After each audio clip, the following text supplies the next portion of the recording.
Hello friends, butter beans fry வந்து இந்த மெத்தடில் பண்ணி பாருங்கள். ரொம்பவே சூப்பராக இருக்குங்க. Welcome to Geetha's home kitchen. Butter beans fry பண்ணுறதுக்கு ஒரு 10 சின்ன வெங்காயம் எடுத்துக்கோங்க. 6லேருந்து 7 பல் பூண்டு எடுத்து அதை சேர்த்துக்கோங்க. 1/4 கிலோ அளவுக்கு பட்டர் பீன்ஸ் எடுத்திருக்கேன் நான். 1/2 டீஸ்பூன் சோம்பு, 1/2 டீஸ்பூன் கசகசா, அது ரெண்டையும் சேர்த்துக்கோங்க. காரத்துக்கு தகுந்த மாதிரி மிளகாய்த்தூள், நான் வந்து காரம் வேண்டாங்கிறதுனால காஷ்மீரி மிளகாய்த்தூள் 1 டீஸ்பூன் அளவுக்கு சேர்த்துருக்கேன். இது எல்லாத்தையும் மிக்ஸி ஜாரில் நல்லா நைஸாக அரைச்சி எடுத்துக்கோங்க. கடாயில் வந்து 1 டேபிள் ஸ்பூன் அளவுக்கு எண்ணெய் சேர்த்துட்டு கடுகு உளுத்தம்பருப்பு போட்டு நல்லா பொரிய விட்டுருங்க. ஒரு பெரிய வெங்காயத்தை நல்லா பொடியாக கட் பண்ணிவிட்டு அதையும் எண்ணெய் கூட சேர்த்து நல்லா வதங்கணும். வதங்கினதுக்கப்புறம் நம்ம அரைச்ச மசாலாவை அது கூட சேர்த்துக்கணும். சேர்த்துட்டு கொஞ்சமாக வந்து மஞ்சள் தூள் சேர்த்துக்கோங்க. தேவையான அளவு உப்பு, அதாவது பட்டர் பீன்ஸ் வேக வைக்கும்போது நான் உப்பு சேர்த்துருக்கேன், அதனால் பார்த்து கொஞ்சமாக சேர்த்துக்கோங்க.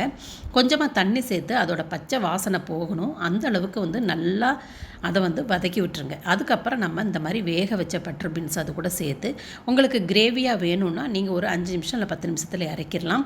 அப்படி இல்லை எனக்கு வந்து கொஞ்சம் நல்லா ட்ரையாக வேணும்னா நல்லா ஃப்ரை பண்ணி இறக்குனிங்கன்னா நல்ல ஒரு அருமையான பட்டர் பீன்ஸ் ஃப்ரை வந்து ரெடி ஆயிரும். நீங்களும் இந்த மெத்தடை ஃபாலோ பண்ணி ட்ரை பண்ணி பாருங்கள்.